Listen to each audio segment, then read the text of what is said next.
महीनों का अपना विशेष महत्व है, जिनमें से एक है सावन का महीना। सावन का महीना भगवान शिव को अति प्रिय है। कहते हैं जो भी मनुष्य सावन के सोमवार व्रत रखकर भगवान शिव की उपासना करता है, भगवान शिव उसकी हर इच्छा पूरी करते हैं। यही वजह है कि सावन के महीने में शिव भक्त ज्योतिर्लिंगों के दर्शन करने जाते हैं। सावन के सोमवार व्रत शीघ्र फलदायी है। सुहागिन स्त्रियों को सौभाग्य प्राप्ति, कुमारी कन्याओं को उचित वर तथा जो स्त्रियां निसंतान हैं, उन्हें संतान प्राप्ति के लिए सावन के सोमवार व्रत श्रेष्ठ माने गए हैं।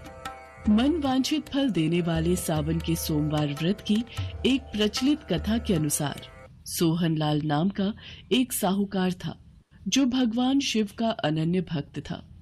उसके पास धन धान्य किसी भी चीज की कोई कमी नहीं थी, लेकिन उसकी कोई संतान नहीं थी और वो इसी कामना को लेकर रोज शिव मंदिर में पूजा और प्रार्थना करता था। हे भोले भंडारी, मुझे कब संतान का सुख प्राप्त होगा? क्या मैं अपनी संतान का सुख भोगे बिना ही इस दुनिया से चला जाऊंगा? आप तो सबकी मनोकामनाएं पूरी करते हो, मेरी विनती भी सुन लो भगवान। सोहनलाल की प्रार्थना कैलाश पर्वत पर देवी पार्वती ने सुन ली। वो भगवान शंकर से बोली, प्रभु, ये साहूकार आपका अनन्य भक्त है, इसको किसी बात का कष्ट है तो आपको उसे अवश्य दूर करना चाहिए।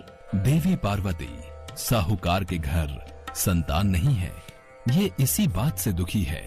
हे महादेव, तो आप इसे पुत्र का वरदान दे दीजिए, इस भक्त पर कृपा कीजिए। पार्वती, साहूकार के भाग्य में पुत्र का योग नहीं है। ऐसे में अगर इसे पुत्र प्राप्ति का वरदान मिल भी गया तो वो केवल 16 वर्ष की आयु तक ही जीवित रहेगा। पर प्रभु, आपके भक्तों का विश्वास आपसे जुड़ा हुआ है। आप तो अपने भक्तों को मन वांछित फल प्रदान करते हैं। साहूकार प्रति सोमवार आपका व्रत और पूजन करता है और अब तो सावन माह के पवित्र दिन है, जो आपको अति प्रिय है। आपको इसकी इच्छा पूरी करनी ही होगी। ठीक है देवी पार्वती, मैं अपने भक्त सोहनलाल को पुत्र का वरदान देता हूँ। उसी रात भगवान शिव ने स्वप्न में सोहनलाल को दर्शन देकर उसे पुत्र प्राप्ति का वरदान दिया और उसके पुत्र के 16 वर्ष तक जीवित रहने की बात भी बताई। जब सोहनलाल स्वप्न से जागा, हे शिव शंकर, आपने एक तरफ मुझे पुत्र देकर संतान का सुख दिया और दूसरी तरफ पुत्र अल्पायु होगा। ये मेरे जीवन का सबसे बड़ा दुख। मैं ये कैसे छुपा कर रख पाऊंगा? पर मेरी भक्ति में फिर भी कोई कमी नहीं आएगी। आपके द्वारा दिया वरदान मुझे मंजूर है प्रभु। सोहनलाल पहले की तरह सोमवार का विधिवत व्रत करता रहा। कुछ महीने पश्चात उसके घर अति सुंदर पुत्र उत्पन्न हुआ। पुत्र के जन्म से सोहनलाल के घर में खुशियां आ गई। बहुत धूमधाम से पुत्र जन्म का समारोह मनाया गया। पुत्र का नाम शिवाय रखा गया। धीरे धीरे शिवाय 12 वर्ष का हुआ तो सोहनलाल को भगवान शिव की कही बात याद आने लगी।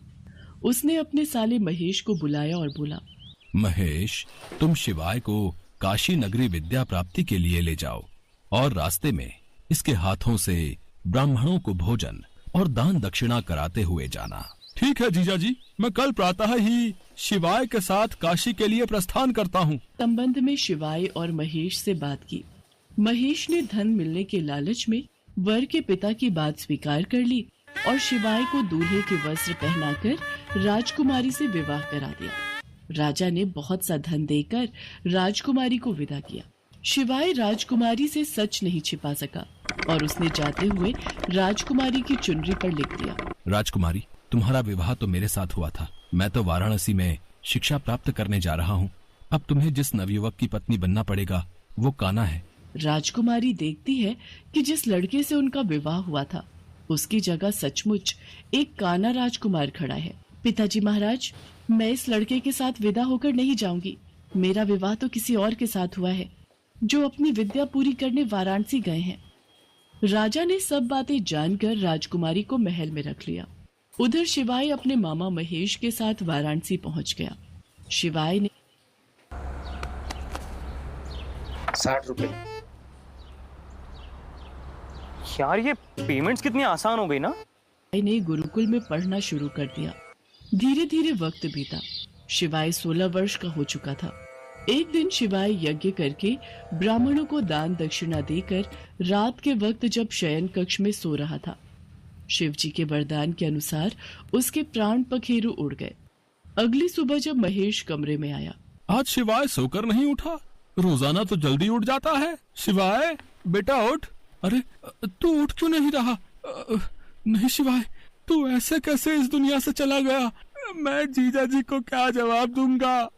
शिवाय मेरे भांजे उठ। प्रभु, ये कौन इतना विलाप कर रहा है? कौन भक्त इतना दुखी है? प्राणनाथ, मुझसे इसके रोने के स्वर सहन नहीं हो रहे। आप इस व्यक्ति के कष्ट अवश्य दूर करें। देवी पार्वती, ये उसी साहूकार का पुत्र है। इसकी आयु 16 वर्ष थी। अब इसकी आयु पूरी हो चुकी है। स्वामी, आप इसे जीवित करें, नहीं तो इसके माता पिता पुत्र की मृत्यु के कारण रो रोकर अपने प्राणों का त्याग कर देंगे। आपके परम भक्त साहूकार को उसकी वर्षों की सोमवार की पूजा का आप ये फल देंगे? नहीं प्रभु, इस बालक को जीवन दान दीजिए। अपनी पूजा करने वाले साहूकार भक्त की पूजा को सफल कीजिए प्रभु। आपकी पूजा तो विधि के विधान को भी सही दिशा देती है।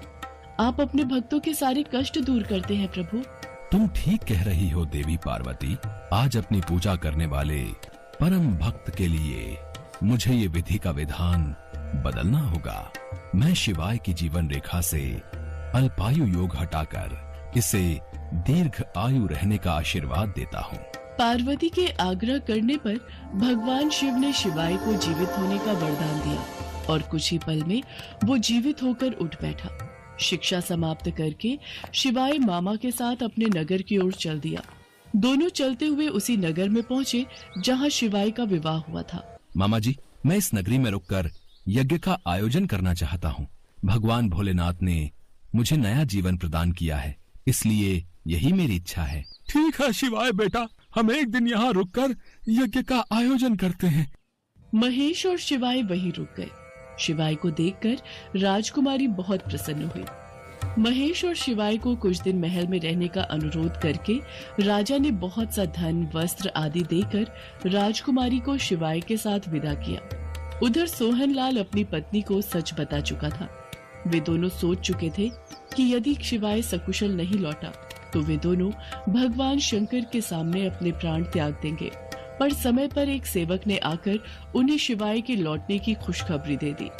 सोहनलाल और उसकी पत्नी ने अपने पुत्र और पुत्र वधू का स्वागत किया। उसी रात सोहनलाल के स्वप्न में भगवान शंकर ने दर्शन दिए। सोहनलाल, तुम मेरे प्रिय भक्त हो।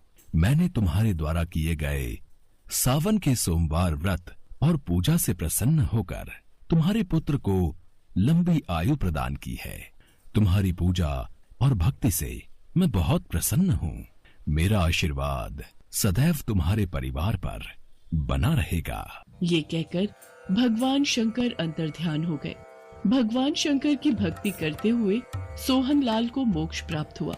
इसी प्रकार जो कोई भी सावन सोमवार का व्रत धारण करता है अथवा इस कथा को पढ़ता या सुनता है, उसके दुख दूर होकर उसकी समस्त मनोकामनाएं पूर्ण होती हैं। इससे लोक में नाना प्रकार के सुख भोग कर अंत में वो मनुष्य शिव लोक को प्राप्त होता है। एक बार माँ पार्वती और भगवान शंकर जी कैलाश पर बैठे हुए वार्तालाप कर रहे थे। तब माँ पार्वती जी ने भगवान शंकर जी से पूछा, प्रभु, आप तो अपने भक्तों की सभी मनोकामनाएं क्षण में पूरी कर देते हैं। इसलिए मेरी ये जानने की बहुत इच्छा है कि आपकी कृपा पाने के लिए कौन सा ऐसा व्रत है जो श्रेष्ठ माना गया है, जिससे मनुष्य के जीवन के सभी कष्ट दूर हो जाते हैं और आपकी कृपा पाकर मनुष्य उच्च फल की प्राप्ति करता है। देवी पार्वती, आपको तो ज्ञात है, महाशिवरात्रि का दिन मुझे अति प्रिय है। इस दिन जो भी भक्त सच्चे हृदय से मेरी पूजा और अर्चना करता है, मैं उसके सारे मनोरथ पूर्ण करता हूँ। आज मैं आपको महाशिवरात्रि व्रत से जुड़ी एक शिकारी भक्त चित्रभानु की कथा सुनाता हूँ कि किस प्रकार चित्रभानु ने अनजाने ही मेरी पूजा के फल से मोक्ष प्राप्त कर लिया। एक बार चित्रभानु नामक एक शिकारी था। पशुओं की हत्या करके वो अपने परिवार को पालता था। चित्रभानु ने एक साहूकार से पहले कभी ऋण लिया था, लेकिन वो समय पर साहूकार का ऋण नहीं चुका सका, जिस पर क्रोधित साहूकार ने शिकारी को बंदी गृह में डाल दिया। संयोग से उस दिन शिवरात्रि थी, तो बंदी गृह के पास से गुजर रहे शिव भक्तों के प्रवचन उसके कानों में पड़ रहे थे। चित्रभानु भी ध्यान मग्न हो गया और धार्मिक बातें सुनता रहा। संध्या होते ही साहूकार ने उसे अपने पास बुलाया। क्यों भाई चित्रभानु, है? पूरा दिन भूखे प्यासे रहकर कुछ अक्ल तो आ ही गई होगी। मेरा ऋण कब तक चुकाने का इरादा है? साहूकार जी, मुझे बस कल तक का समय और दे दो, मैं आपका सारा ऋण लौटा देने का वचन देता हूं। सिर्फ कल तक का ही समय दे। अगर तू अपने परिवार के साथ इसी गांव में रहना चाहता है तो कल तक मेरा सारा कर्जा चुका देना। महादेव, चित्रभानु ने तो सुबह से अन्न जल कुछ भी ग्रहण नहीं किया था, वह तो भूखा प्यासा था। हाँ देवी पार्वती, चित्रभानु को अगले दिन तक साहूकार का कर्जा चुकाना था, इसलिए वो घर नहीं गया, सीधा वहां से जंगल में शिकार के लिए निकल गया। लेकिन दिन भर बंदी गृह में भूखे प्यासे बंद रहने के कारण चित्रभानु भूख प्यास से व्याकुल था। उसने शिकार करने के लिए तालाब के किनारे बेल वृक्ष पर पड़ाव बना लिया। उसी बेल वृक्ष के नीचे शिवलिंग था, जो बेल पत्तियों से ढका हुआ था। चित्रभानु इस बात से अनजान था। पड़ाव बनाते समय चित्रभानु ने बेल वृक्ष की जो टहनियां तोड़ी, उसकी बेल पत्तियां संयोग से वृक्ष के नीचे बने शिवलिंग पर गिरती रहीं। इस प्रकार दिन भर भूखे प्यासे रहने से चित्रभानु का व्रत भी हो गया और शिवलिंग पर बेल पत्र भी चढ़ गए। मैं जानती हूँ प्रभु, ये सब आपके ही द्वारा रचाई हुई लीला है। आप अपने भक्तों की सदैव परीक्षा लेते रहते हैं ताकि उन्हें उत्तम जीवन की प्राप्ति हो। भगवान भोलेनाथ माँ पार्वती के मुख से ये वाक्य सुनकर मुस्कुरा देते हैं और आगे की कथा कहते हैं। देवी पार्वती, मैं अब आगे की कथा कहता हूँ। रात्रि का एक पहर बीत चुका था। चित्रभानु शिकार की तलाश में अभी तक उस बेल वृक्ष पर ही बैठा था। तभी एक गर्भिणी मृगी तालाब पर पानी पीने पहुंची। शिकारी चित्रभानु ने धनुष पर तीर चढ़ाकर ज्यों ही प्रत्यंचा खींची। रुको शिकारी रुको, मेरी हत्या न करो, मैं गर्भिणी हूँ। तुम एक साथ दो जीवों की हत्या करोगे जो ठीक नहीं है। मुझे कृपा करके अभी छोड़ दो, मुझे जाने दो। मैं वचन देती हूँ, मैं बच्चे को जन्म देकर शीघ्र ही तुम्हारे समक्ष आ जाऊंगी, तब तुम मुझे मार देना। पता नहीं इस गर्भिणी मृगी को मारने का मन ही नहीं कर रहा। इसकी बात पर विश्वास करके अभी इसे जाने देता हूं। कोई और शिकार आ जाएगा तो उसे मार दूंगा। कुछ ही देर बाद एक और मृगी उधर से निकली। चित्रभानु की प्रसन्नता का ठिकाना न रहा। मृगी के समीप आने पर उसने धनुष पर बाण चढ़ाया। तब उसे देख मृगी ने विनम्रता पूर्वक निवेदन किया। हे पार्थी, मैं अपने पति की खोज में भटक रही हूँ। मैं अपने पति से मिलकर शीघ्र ही तुम्हारे पास आऊंगी, फिर तुम मुझे मार देना। ये मुझे क्या हो रहा है? मेरे हाथ आए शिकार को मैं स्वयं ही छोड़ रहा हूं। मेरे हाथ बार बार धनुष पर प्रत्यंचा चढ़ाते हैं और बार बार ही हाथ छूट जाता है। रात्रि का अंतिम पहर बीत रहा था। तभी एक अन्य मृगी अपने बच्चों के साथ उधर से निकली। इस शिकार को मैं अपने हाथों से नहीं जाने दूंगा। समय गवाए बिना इस शिकार को अपना निशाना बना लेता हूं। हे पार्थी, मुझे जाने दो। मैं इन तीनों बच्चों को इनके पिता को सौंप कर लौट आऊंगी। सामने आए शिकार को छोड़ दूं? मैं ऐसा मूर्ख नहीं। इससे पहले मैं 2 बार अपना शिकार खो चुका हूं। मेरे बच्चे भूख प्यास से तड़प रहे होंगे। मैं तुम सबकी बातों में बहुत आ चुका। तुम सबने मुझे बहुत बना लिया। अब तुम्हें मेरा शिकार बनना ही होगा। जैसे तुम्हें अपने बच्चों की ममता सता रही है, ठीक वैसे ही मुझे भी अपने बच्चों की चिंता है। इसलिए मेरे छोटे छोटे बच्चों पर दया करो। मैं थोड़ी देर के लिए जीवन दान मांग रही हूँ। हे पार्थी, मेरा विश्वास करो। मैं इन्हें इनके पिता के पास छोड़कर तुरंत लौटने की प्रतिज्ञा करती हूँ। ठीक है, मैं तुम्हें तुम्हारे बच्चों के कारण छोड़ रहा हूं, पर इन्हें छोड़कर तुम्हें शीघ्र ही लौटना होगा। तत्पश्चात क्या हुआ प्रभु? क्या वे तीनों मृगियां वापस लौटी?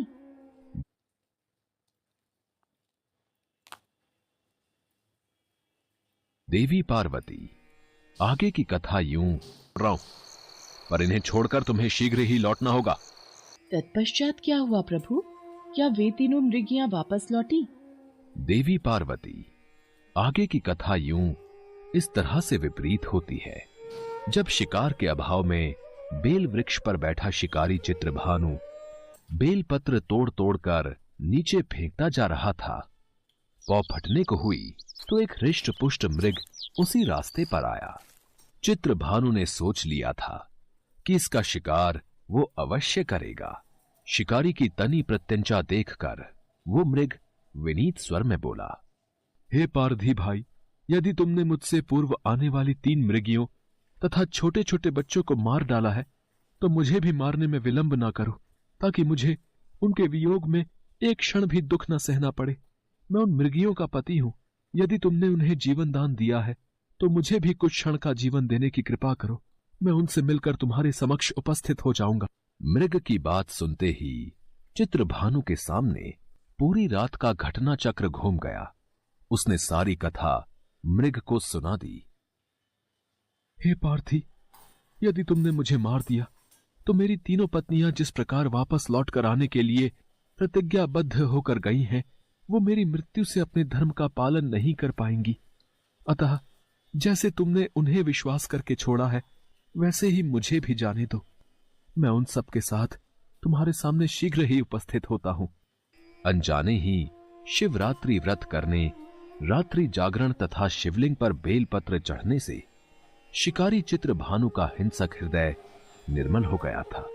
उसमें भगवत शक्ति का वास हो गया था। धनुष तथा बाण उसके हाथ से सहज ही छूट गया।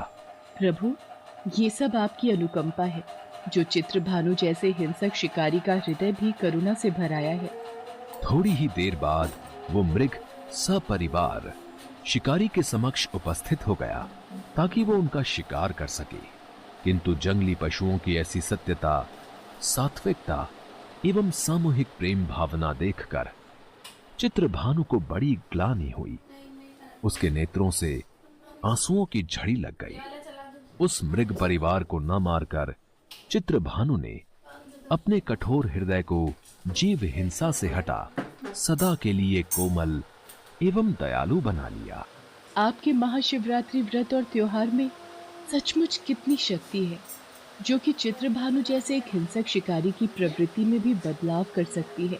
इसके पश्चात देवलोक के समस्त देवता भी भगवान भोलेनाथ और मां पार्वती पर फूलों की वर्षा करने लगे। शिकारी चित्रभानु ने बुराई का मार्ग त्याग कर अच्छाई के मार्ग को अपना लिया और मेहनत मजदूरी करके उसने साहूकार का कर्जा भी चुका दिया और खुशी खुशी भगवान भोलेनाथ की कृपा से परिवार के साथ साथ खुशी खुशी जीवन व्यतीत करने लगा। हिंदू धर्म में महाशिवरात्रि त्योहार का बहुत महत्व है। ये त्योहार फाल्गुन मास के कृष्ण पक्ष की त्रयोदशी तिथि को आता है। कहा जाता है कि इस दिन देवों के देव महादेव और मां पार्वती का विवाह हुआ था। महाशिवरात्रि के दिन भगवान शंकर की पूजा की जाती है। इस दिन मंदिरों में महापूजा का भी आयोजन होता है। सभी भक्त इस दिन मंदिर जाकर भगवान शंकर के शिवलिंग पर दूध, दही, बेलपत्री, बेर और फल फूल चढ़ाकर पूजा करते हैं। मान्यता है कि इस दिन पूजा और व्रत करने से व्यक्ति की सभी मनोकामनाएं पूरी होती हैं और भगवान शंकर और मां पार्वती का आशीर्वाद प्राप्त होता है और इनकी पूजा करने से धन, धान्य, सुख, सौभाग्य और समृद्धि में वृद्धि होती है।